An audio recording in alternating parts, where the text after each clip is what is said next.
உங்க காதல் லைஃப் சொல்லுங்க. காதல் யாராவது கேட்டாங்களா? ஹாய் ஃப்ரெண்ட்ஸ், இது எங்கள் 3 பேரோட கொலாப் வீடியோ. ஆளுக்கு ஒரு சேனல் இருக்குது. அந்த சேனல் லிங்கை டிஸ்கிரிப்ஷனில் கொடுத்துருக்கோம். தேவைப்பட்டால் செக் அவுட் பண்ணி பாருங்கள். ஆளுக்கு ஒரு ஃபீல்டில் போட்டிருப்போம். அதோட என்னோட சேனல் நீங்கள் ஃபர்ஸ்ட் வந்து பார்த்துட்டு இருந்தீங்கன்னா, நான் ஒரு ஷார்ட் ஃபிலிமில் ஆக்ட் பண்ணியிருப்பேன்.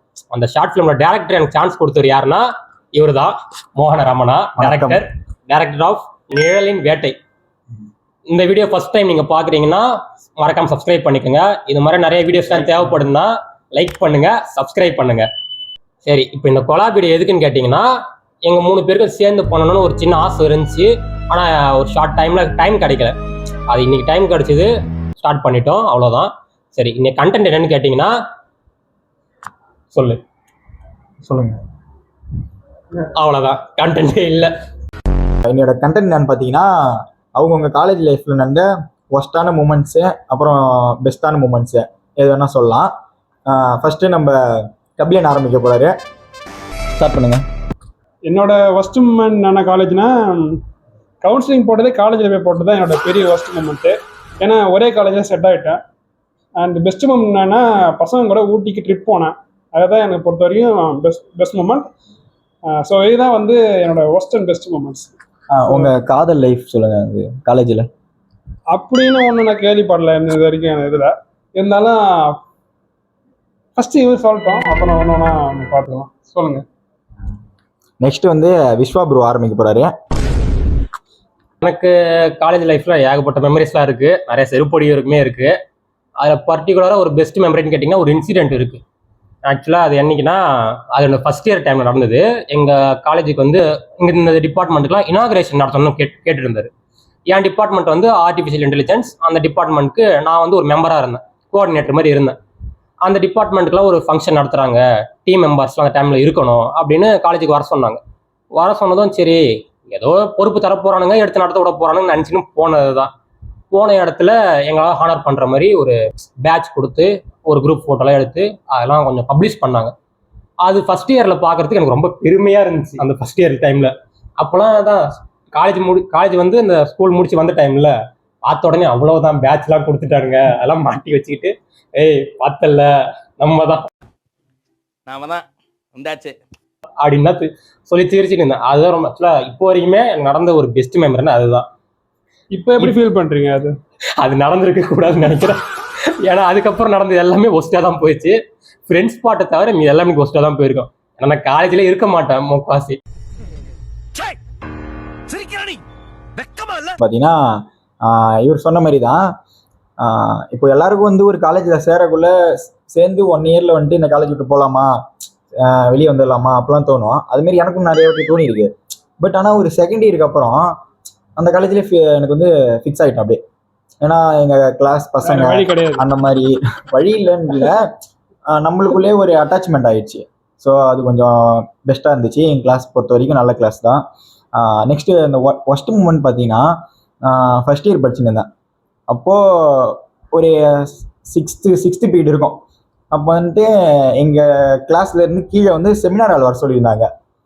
நான், என் மச்சான் அறிவு, அப்புறம் அந்த கபிலன் 3 பேர் வந்து ஒரு பிளான் போட்டு இதுமாரி என்ன நினச்சோம், கிளாஸை கட் அடிச்சுட்டு போயிடலாம் எங்கேயாச்சு அப்படின்னு சொல்லிட்டு படிக்கட்டுலேருந்து வரக்குள்ளே நாங்கள் தனியாக இடையே போயிட்டோம். மீதி கிளாஸ் பசங்க எல்லாரும் செமினார் ஹால் உள்ள போயிட்டாங்க. போகக்குள்ள நாங்கள் காலேஜை சுற்றி இந்த பக்கம் வரக்குள்ள ஒருத்தன் எங்களை பார்த்துட்டோம். அவர் வந்து ஒரு சார் தான் வச்சிங்களா. அவர் வந்து எங்களை பார்த்துட்டு இங்கே வா, எங்கே போறீங்க கேட்டாரு. எங்களுக்கு பேச எதுவுமே வரல. டப்புன்னா பண்ணுறோம், பூந்தடிச்சின்னு மறுபடியும் செமினார் அழிக்க போகிறோம். அவர் பேர் சந்திரசேகர். இப்போ யாராவது கேட்டாங்களா? சொல்லிடு. சரி, அவர் வந்து பார்த்துட்டோடனே நாங்கள் வந்து பூந்தடிச்சின்னு மறுபடியும் செமினார் அழிக்க போகிறோம். நாங்கள் போயிட்டு கிளாஸுக்கு போகக்குள்ள ஒரு 10 மினிட்ஸ் லேட் ஆகிடுச்சு. 10 மினிட்ஸ் சம்திங் ஏதோ லேட் ஆகிடுச்சுன்னு வச்சுக்கோங்க. உள்ளே வந்து ஒரு மேம் நிற்கிறாங்க. அவங்க மேம் பேர் சொல்ல விரும்பலை, நான் சொல்கிறேன், லாஸ்ட்டாக கூட சொல்லிக்கிறேன், ஓகேவா. அவங்க வந்து என்ன சொல்லிட்டாங்க, இந்த மாதிரி ஒரு 5 மினிட்ஸ் வந்து நிற்க சொன்னாங்க. வெளியே நிற்க சொல்லிட்டு அதுக்கப்புறம் என்ன சொன்னாங்க, நீங்கள் உள்ளே வந்து உட்காருங்க, கிளாஸை கவனிங்க, ஆனால் உங்களுக்கு அட்டண்டன்ஸ் மட்டும் கிடையாது சொல்லிட்டாங்க. எனக்கா சுருக்குன்னு ஆயிடுச்சு. என்ன பண்ணுறது இது பண்ணுறதுன்னு தெரியாமல் அப்போலாம் கொஞ்சம் லைட்டாக அந்த கெத்து காமிக்கணும்ல, அந்த மாதிரிலாம் நினச்சிக்கின்னு கொஞ்சம் லூஸ் மாதிரி ஆகிட்டேன். என்ன நினைச்சேன், மேம் இந்த மாதிரி நீங்கள் அட்டண்டன்ஸ் போடலைன்னா நான் கிளாஸில் இருக்க மாட்டேன் மேம் அப்படி சொல்லிட்டேன். அவங்க என்ன சொல்லிட்டாங்க, அட்டண்டன்ஸ் வெளியே போனால் நீங்கள் போய்க்கணும்பா, ஆனால் நீ இன்னொரு வாட்டி என் கிளாஸ் பக்கம் வரக்கூடாதுட்டாங்களா. நானா அது வரைக்குமே இத்தனை வருஷத்துலேயே அந்த மேமை எந்த பசங்களும் எழுத்து பேசுனதே இல்லையா, இன்க்ளூடிங் ஃபைனல் இயர் பசங்க வரைக்கும். எனக்கு அதெல்லாம் தெரியாது. போயிட்டு நான் மட்டும் மேம் நான் வெளியே போகிறேன் மேம் அப்படி சொல்லிட்டேன். நானே அறிவு இவன் 3 பேர் வெளியே போகிறோன்னோம். நானும் அறிவு மட்டும் வெளியே வந்துட்டோம். இவர் உட்காந்துட்டாரு, இல்லை மேம் நான் கிளாஸ் கவனிக்கிறேன் மேம்ட்டு.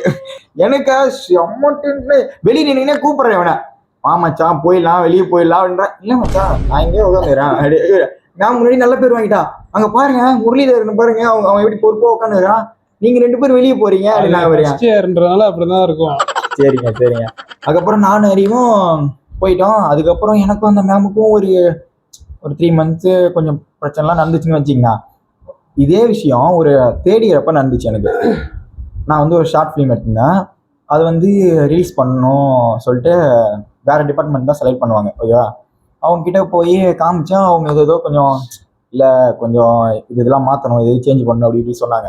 ஓகேவா, நான் ஒரு மேம் ஃபர்ஸ்ட் இயர்ல எடுத்து பேசினால அந்த மேம் தான் அந்த ஷார்ட் ஃபிலிமை பார்த்துட்டு, இல்லை மோகன் ரமணன் நான் ரிலீஸ் பண்ணுறேன், நான் பார்த்துக்கிறேன், சூப்பராக இருக்கு மோகன் ரமணன் அப்படின்ற மாதிரி அவங்க வந்து சப்போர்ட் பண்ணாங்க. எனக்கா இந்த பக்கம் செருப்பல் அடிச்ச மாதிரி ஆயிடுச்சு. நீ கேட்ட ஒவ்வொரு கேள்வி என்ன செருப்பல் அடிச்ச மாதிரி இருக்குடா. அதுக்கப்புறம் ஷார்ட் ஃபிலிம்லாம் போட்டு காமிச்சோம். அஜமாலுமே செருப்பா தான். சரி விடுங்க.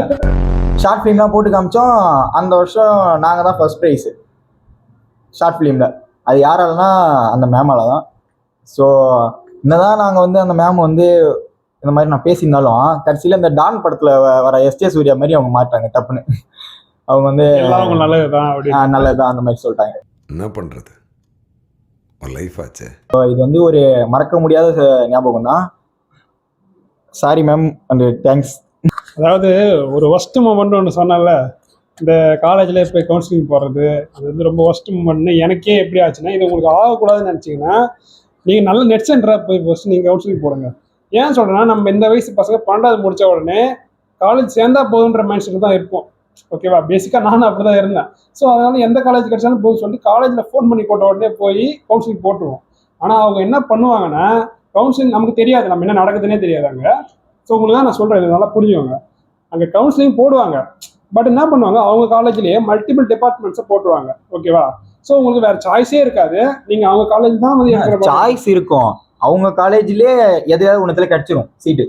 அந்த சாய்ஸ் மீன்ஸ் நீங்கள் வந்து உங்களுக்கு நீங்கள் கட் ஆஃப் அதிகமாக இருந்தால் கூட உங்களால் வந்து வேற இது வந்து அப்படி இல்லை ப்ரோ, எவ்வளோ சாய்ஸ் வேணா போட்டுக்கலாம். ஓகேங்களா, ஆனால் ஃபர்ஸ்ட் எந்த காலேஜில் செலக்ட் ஆகுதோ அந்த காலேஜ் உள்ள போயிடலாம். புரியுதுங்களா? அவங்க காலேஜ்ல இப்ப நீங்க எல்லாத்தையும் போட்டீங்கன்னா ஏதாவது ஒரு டிபார்ட்மெண்ட் அதுதான் பிரச்சனையே. அதாவது நீங்க ஒரு காலேஜ் போயிட்டீங்கன்னா நமக்கு தெரியாது, அவங்க சொல்லவும் மாட்டாங்க. அவங்க காலேஜ் மட்டும்தான் போடுவாங்க. அதுவும் அவங்க காலேஜுக்கு மல்டிபிள் டிபார்ட்மெண்ட்டை போட்டுட்டு உங்களுக்கு இது எது வேணா கிடைக்கலான்ற மாதிரி நமக்கு ஒரு இல்யூஷனை ஏற்படுத்துவாங்க. ஸோ நம்மளும் ஓகே, நமக்கு ஏதோ ஒரு காலேஜ் நமக்கு ஏதோ ஒன்று கிடைக்க போகுதுன்ற ஒரு இதுல நம்மளும் வீட்டுக்கு வந்துடும். கூட ஃபைன் அதாவது டெபாசிட் மாதிரி ஏதாவது ஒன்று கட்ட சொல்லுவாங்க. ஓகேவா, ஸோ இந்த மாதிரி நீங்கள் நடக்கூடாது. ஒரு சிலருக்கு தெரிஞ்சிருக்கும், தெரியாதவங்க இதை வந்து தெரிஞ்சுக்கணும். ஏன்னா இந்த இப்போ வந்து நீங்கள் காலேஜ் வந்து படிக்க போகிறவங்களா இருப்பீங்க. ஸோ அதனால வந்து இதை தெரிஞ்சுக்கிட்டு மல்டிபிள் காலேஜ் நீங்கள் சூஸ் பண்ணி நெட் சென்டரில் போட பாருங்க. ஸோ அதான் சொல்ல வந்தேன். ஓகே ஓகே கைஸ், இதோட இந்த வீடியோ முடியுது. முடிச்சிடலாமா? முடிச்சிடலாமா? வரோம், அடுத்து வரப்போ சிறப்பாக இருக்கும். ஓகேவா, மோரா சேனலில் எல்லாம் பார்க்குறீங்க, 2000 வியூஸ் போகுது, 3000 வியூஸ் போகுது. ஃபாலோவர்ஸ் ஒரிஜினல் ஐடியிலே 1000 ஃபாலோவர்ஸ் வச்சுக்கிறேன் கைஸ். நான் இப்போ கிரியேட் பண்ணி தான் 100 ஃபாலோவர்ஸ் சார். எல்லாம் பார்த்து பண்ணி விடுங்க. பாய். சேம் கைஸ், கோடத் முரளி கேஎஸ்எஸ் டிஸ்கிரிப்ஷனில் தர லிங்க் பண்ணி பாருங்க.